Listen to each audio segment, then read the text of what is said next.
시청자 여러분 안녕하십니까? VOA 뉴스투데이 시작합니다.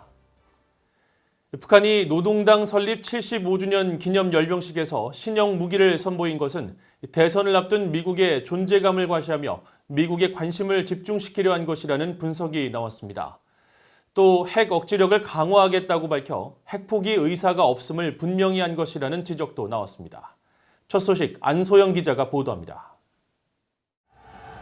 미국 내 전문가들은 북한이 열병식을 통해 대선을 앞둔 미국의 이목을 집중시키려 했다고 지적했습니다.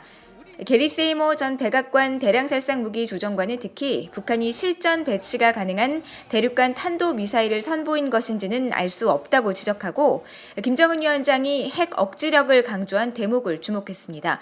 김 위원장이 사실상 핵을 포기할 의사가 없음을 재확인한 것이란 해석입니다.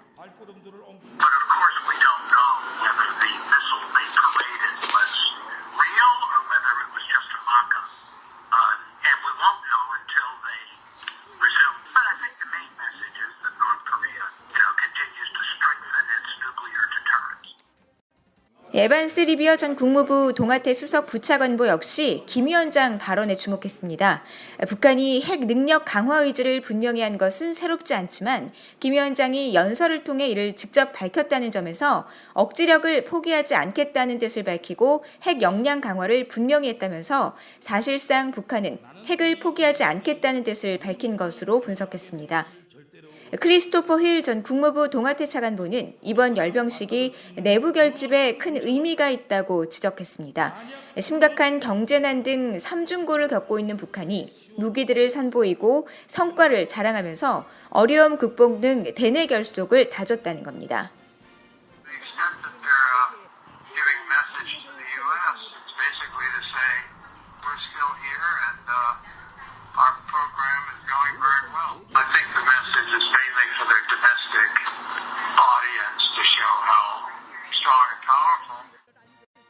헤릭 하지아니스 미국 국가이익센터 국박연구소장은 북한이 새로운 무기를 대거 공개한 것은 앞으로 있을 협상에서 자신들의 조건을 수용하지 않으면 더 개발된 핵무기와 ICBM을 보게 될 것이라는 대미 메시지가 있었던 것으로 분석했습니다.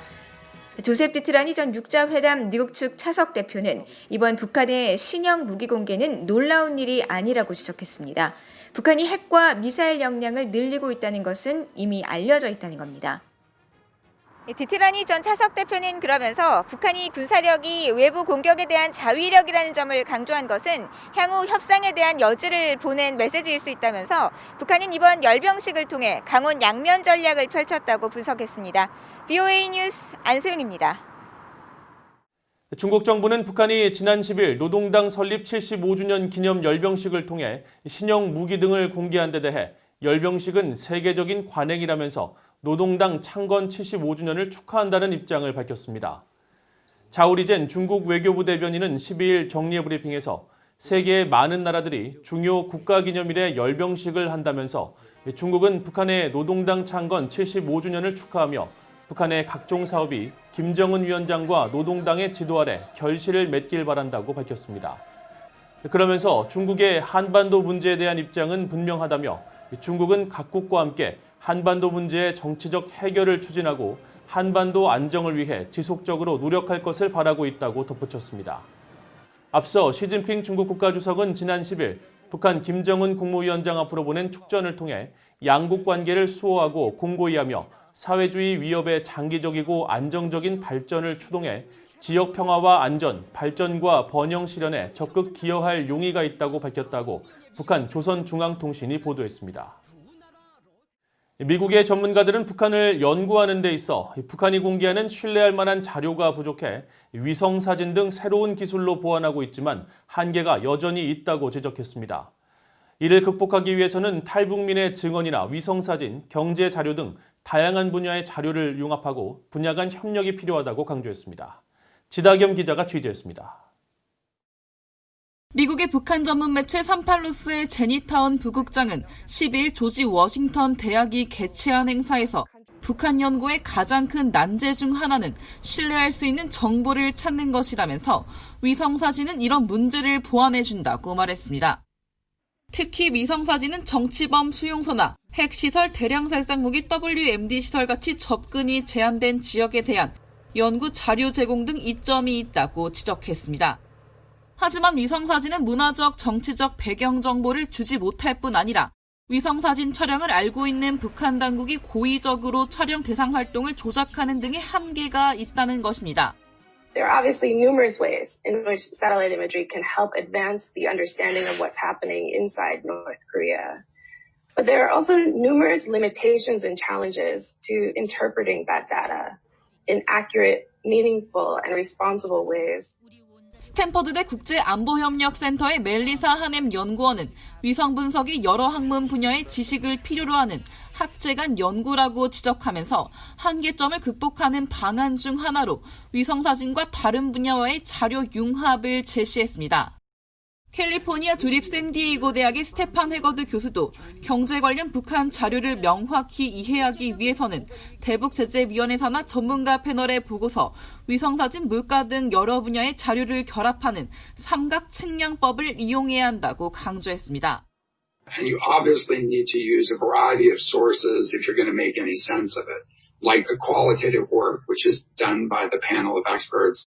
해거드 교수는 분야 간 자료 융합의 필요성이 북한 경제 연구에만 국한되는 것이 아니라면서 연구자들이 탈북자의 증언 없이는 정치범 수용소 공공기반 시설 현황 등 북한 내부 실상 관련 자료를 완전히 이해할 수는 없을 것이라고 설명했습니다. 미국 하버드 법대 인권 프로그램의 샌드라 파이 박사는 북한 연구에서 탈북자 증언의 중요성을 강조했습니다. 탈북민의 인터뷰를 통해 통제된 북한 사회에서 정보 수집과 교환 경로 등의 내부 사회에 관한 중요한 정보를 파악할 수 있다는 것입니다. 파이 박사는 특히 북한의 사회 현상 연구에서 탈북민들은 내부 삶을 전달할 수 있는 전문가 역할을 하고 있다며 탈북민들 스스로도 자신들의 진실된 증언이 북한의 핵무기보다 북한 사회를 파악할 수 있는 더 강력한 무기라고 주장한다고 강조했습니다. VN뉴스 지다켬입니다. 북한이 미사일 등 각종 무기와 무기 공장 건설 계약 등 여러 제재를 위반하고 있다는 내용의 다큐멘터리가 공개됐습니다. 지난 주말 덴마크 공영방송 DR과 영국 BBC에서 방영된 덴마크 독립영화 제작자 매즈 브리거의 다큐멘터리 잠복은 전직 프랑스 웨인 부대원을 국제 무기거래상으로 위장해 북한 당국과 직접 거래하는 함정 취재를 통해 제작됐으며 이 다큐에는 북한 관계자들이 미사일 등 각종 무기 판매를 시도하고 아프리카 우간다 내 무기 공장 건설 계약에 서명하는 내용 등이 담겼습니다. 방송 후 다큐멘터리 영상 속 북한 관계자들의 모습이 다소 어설퍼 조작 논란이 일부 제기되고 있는 가운데 유엔 제재 전문가는 BBC에 북한 정권의 실제 행태와 비슷하다는 반응을 보였습니다. 한편 덴마크와 스웨덴 정부는 북한의 제재 회피 행태를 폭로한 다큐멘터리 잠복과 관련해 유엔 안보리 산하 대북제재위원회와 유럽연합 EU에 문제를 제기할 것이라고 밝혔습니다. 예베 코포드 덴마크 외교장관과 안 린데 스웨덴 외교장관은 12일 공동성명에서 북한의 여러 활동을 담은 다큐멘터리 내용에 대해 깊이 우려하고 있다면서 대북제재의 준수와 이행은 북한과 다른 모든 국가의 의무임을 명확히 하길 원한다면서 현재 다큐멘터리 속 정보와 추가 조치 가능성 등을 분석하고 있다고 밝혔습니다. 북한의 기아 상태가 매우 심각하며 영양결핍을 겪고 있는 인구 비율이 전 세계에서 두 번째로 높은 것으로 나타났습니다. 아일랜드의 국제 인도주의 단체인 컨선 월드와이드와 독일의 세계 기아 원조가 12일 공개한 2020 세계 기아 지수 보고서에 따르면 북한은 전체 인구 중 영양 부족 비율과 5세 미만 아동의 영양 상태, 사망률 등을 종합해 평가한 기아 지수에서 27.5점을 받아 세계에서 12번째로 기아 위험이 높은 국가이자 심각 단계에 속한 나라로 평가됐습니다. 보고서는 기아 지수 50점 이상은 매우 위험, 35점에서 49.9점까지는 위험, 20에서 34.9점은 심각으로 분류했으며 북한은 특히 영양결핍 인구 비율이 47.6%로 주민 2명 가운데 1명꼴로 조사돼 전 세계에서 IT 다음으로 높은 것으로 파악됐습니다. 또 북한의 5세 이하 어린이들 가운데 나이에 비해 키가 작은 발육부진 비율은 5명 가운데 1명꼴인 19.1%로 나타났습니다. 한편 보고서는 전 세계에서 약 6억 9천만 명이 영양 부족에 시달리고 있고 1억 4,400만 명의 어린이들이 발육 부진, 4,700만 명의 어린이들이 저체중이라고 밝혔습니다. 이상으로 VOA 뉴스투데이를 마칩니다. 시청해주신 여러분 고맙습니다.